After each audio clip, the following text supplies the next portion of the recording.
I'll be going live with Bar Comedy USA News in just a little bit. Stick around. I got to give Double T a call, and starting soon, right here live on Facebook and YouTube and wherever else, and then available for playback on the Eagle 96.7 FM in Rockford, Illinois. All right, I'll be right back.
Rockford's home for Classic Rock 96.7 The Eagle. Good morning, it's Double T, and it's time for comedian Jared Dog. Jared Dog, what's happening today? Good morning, Double T.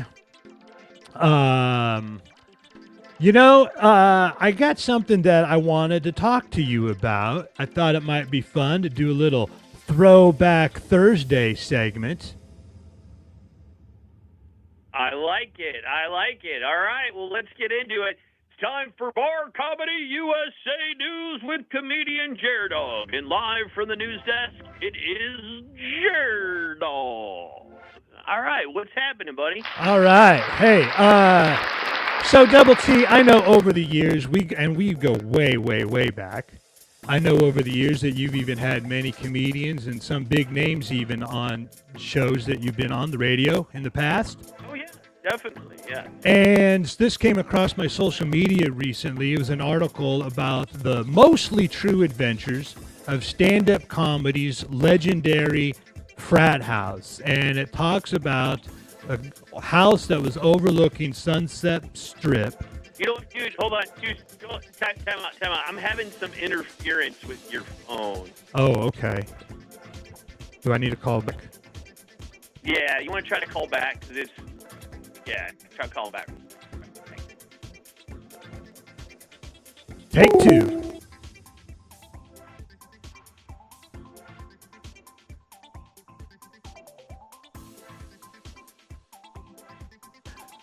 Take two.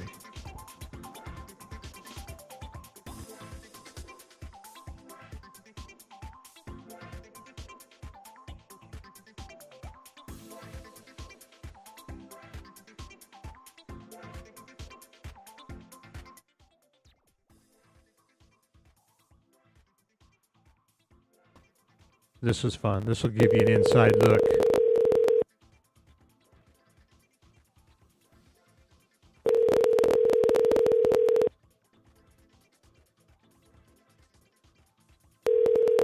A little behind the scenes action.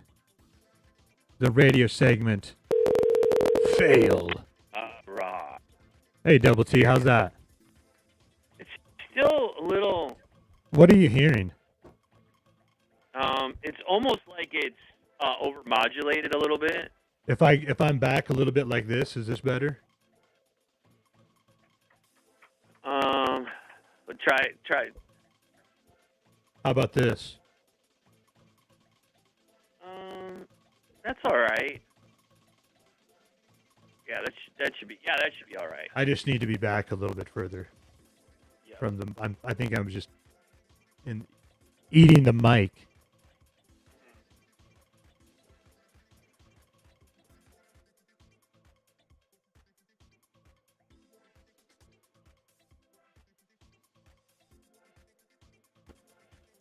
Rockford's home for Classic Rock 96.7 The Eagle. Good morning, it's Double T, and it is time for Bar Comedy USA News with comedian Jared Dog. And live from the news desk, it is Jared Dog. Jared Dog, what's happening today, buddy? Good morning, Double T. I really love the voice that you put on as the announcer of Bar Comedy USA News. Sounds professional, doesn't it? Yeah, it sounds real good. It's like the low man's impression of Don Pardo.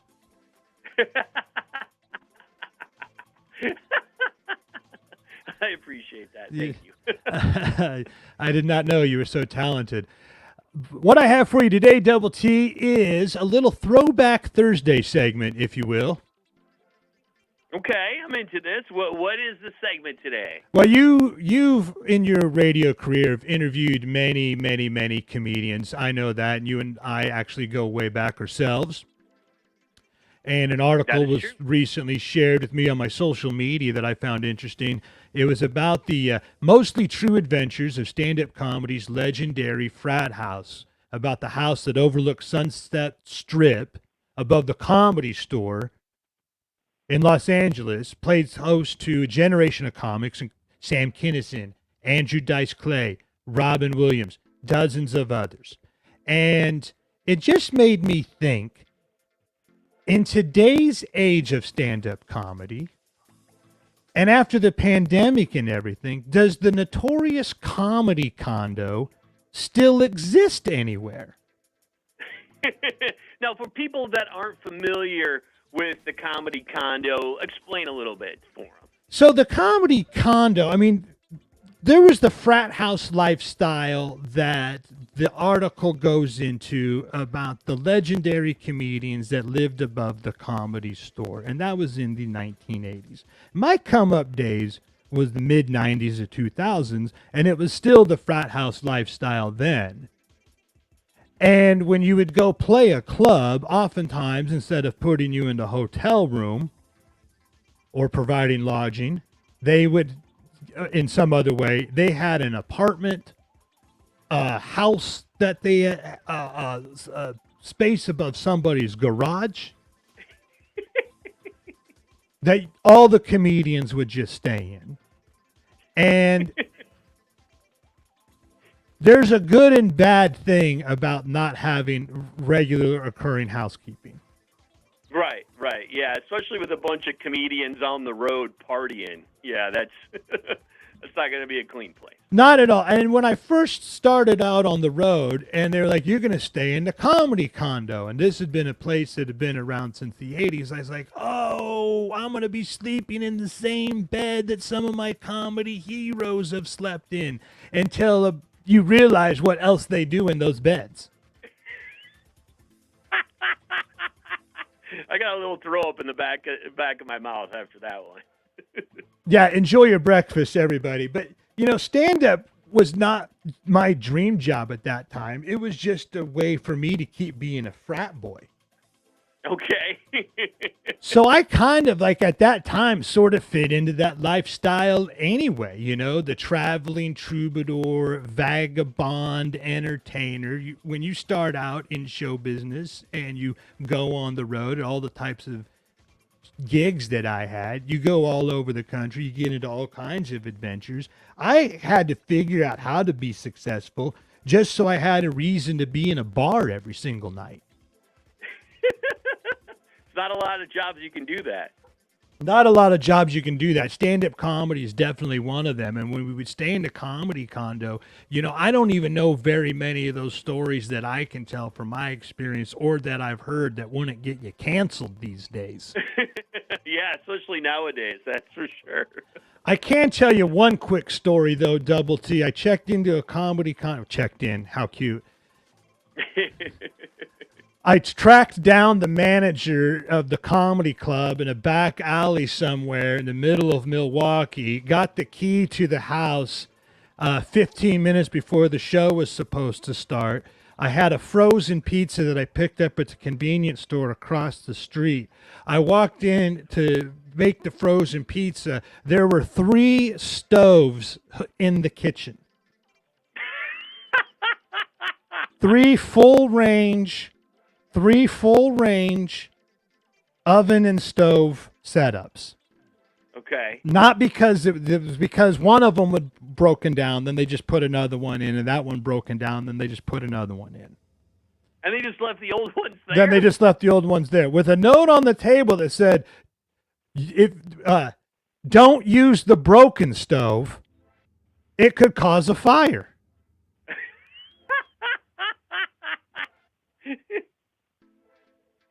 But it didn't. Okay. So now basically you're playing 3-card monte with your life in the Comedy Condo. But they don't tell you which one it is. It just said don't use the broken stove. So what did you do? I played 3-card monte with the. Well, you're still here. No, so, I'm still okay. here. Here's what happened, Double T. I drank my calories that night. I understand. But, you know, after the pandemic and everything, and with social media and people being able to do live video streams and everything else, I can't imagine that this lifestyle could exist anywhere. And I've been out of the game as far as touring comedy clubs for a little while.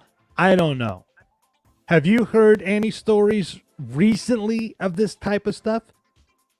No, I haven't. Because I think, like, especially in the Midwest, a lot of the comedy clubs that would have that sort of place, a lot of them aren't around anymore, unfortunately.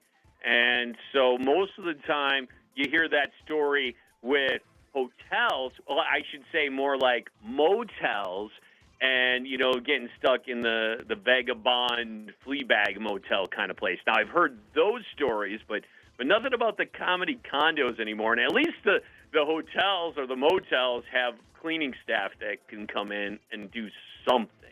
Yeah, and you definitely have those situations where the name of the motel that you're staying in has someone's first name and also the name of an animal in it. Bob's Raccoon Motor Lodge. That's when you know that you've really got great accommodations. You are in the lap of luxury, Double T, when the place that you're staying has someone's first name, the name of an animal, and then some sort of technological component.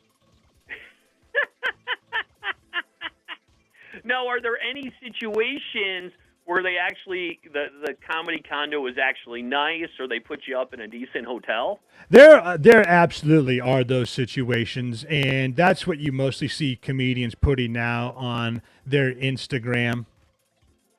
They'll have the nice hotel, and it'll have a great view, and they're like, I made it in show business.